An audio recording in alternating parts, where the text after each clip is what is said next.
You can buy all sorts of fancy bread gadgets, you know, but this is just my favorite. It's a drywall knife from the hardware store, and it cuts the dough really well. You can clean your work surface with it. You can cut your dough with it.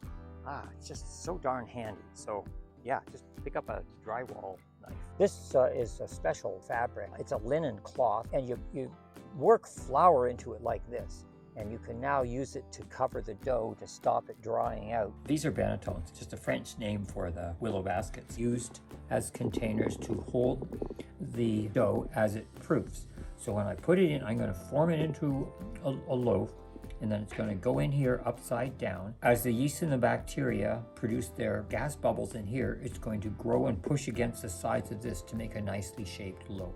Never use regular bread flour. Use rice flour. And I just have this little sifter thing, and I just sift it in like this. And I don't clean them out a lot when I'm done with it either, because it kind of gets layers in it, and then the dough never sticks anymore. When they're brand new, that's when you have trouble. But these seasoned ones are just fantastic. See what this dough looks like. Ho, ho, ho, ho, ho. Can't go wrong with that. Just gonna get the dough out here. One last clean here.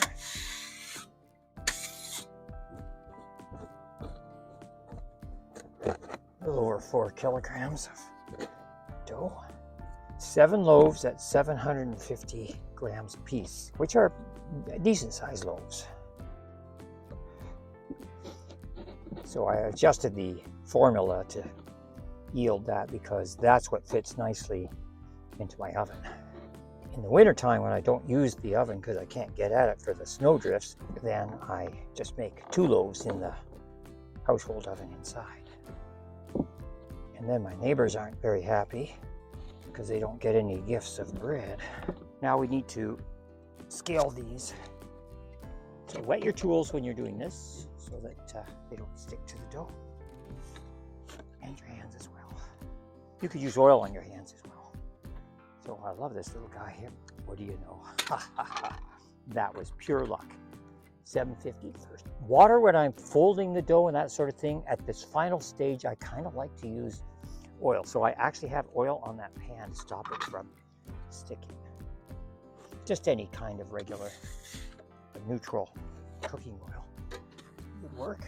Avocado oil, even olive oil or something like that. Yeah, that's 2 in a row. No, this is unbelievable. Who would get that lucky? So now we're going to work in the flour. So that means flour on the bench. No dough, no bits of dough. Flour on the bench. Pick up this. Over it goes. And now we're going to handle it. Put it on the dough like this. Okay. So this is now shaping. So I have to think, what is this going to go into? It's going to go into one of the bannetons. I'm going to put this one into this cloth lined one right here. So to do that, I just kind of press it down, get all of any large bubbles of gas out of it like that. Fold it over like an envelope like this. Press it down with your thumb like this. Like that. Turn the dough around. Now this little lip here, I'm going to bring it right over the top, like this. Press it in, press it in, press it in, press it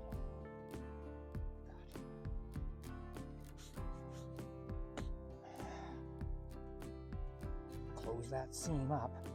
You know, I don't think I'm the best at forming loaves that there ever was. I've certainly watched some people that are really, really masters of this. But at the end of the day, I still get a decent loaf. Goes in there like that, seam side up, like this. Not too much flour because you want these to stick together. See how nice it is? Work with this dough. It's just beautiful.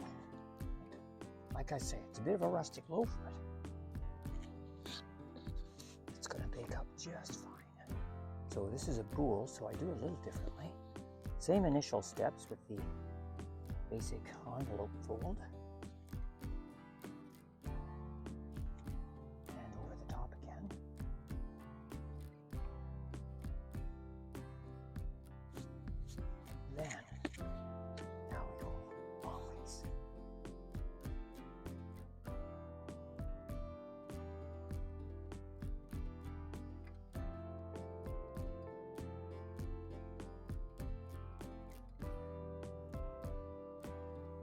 pull it across the bench like this, and the surface tension of the dough sort of gets caught on the bench there and pulls across like this. It comes tighter across the top, so you get this really nice round shape like this. Tuck it under at the same time. And upside down into a round guy like that. Yeah, well, that one turned out pretty well. If you wanted to make pita breads with this dough, you could. If you want to make pizza with this dough, you could. It's just a really versatile dough. The key is to spend the time to build a really good culture. Your starter is only as good as the last 5 feedings. You could be in a rush and just feed your starter a couple of times and say, good enough, but your bread is never good enough when you do that. It's the living things within this dough that make it as good as it is. I probably began that starter 4 years ago or so, and I keep it in the fridge between bakes. And when I decide I'm going to bake, 3 days ahead of that, I get it out of the fridge and I start to feed it. And once again, I'm aiming for about 5 feedings so that it's all nice and vigorous and bubbly like it was last night when I started the levee. Another boule. Yesterday, some of this was grain that you could hold in your hand. And today, it's now dough in what I'm hoping will bake into a beautiful loaf of bread in just using fire. I think the thing that I really like is simple ingredients, using a technique that is thousands of years old to make something that is delicious, nutritious. I can feed my family with it and myself, and it's just one of the great things about life. And what could be better than simple grain fermented slowly over several days, baked in a brick oven with fire, and then shared with the people you care about. It's just wonderful.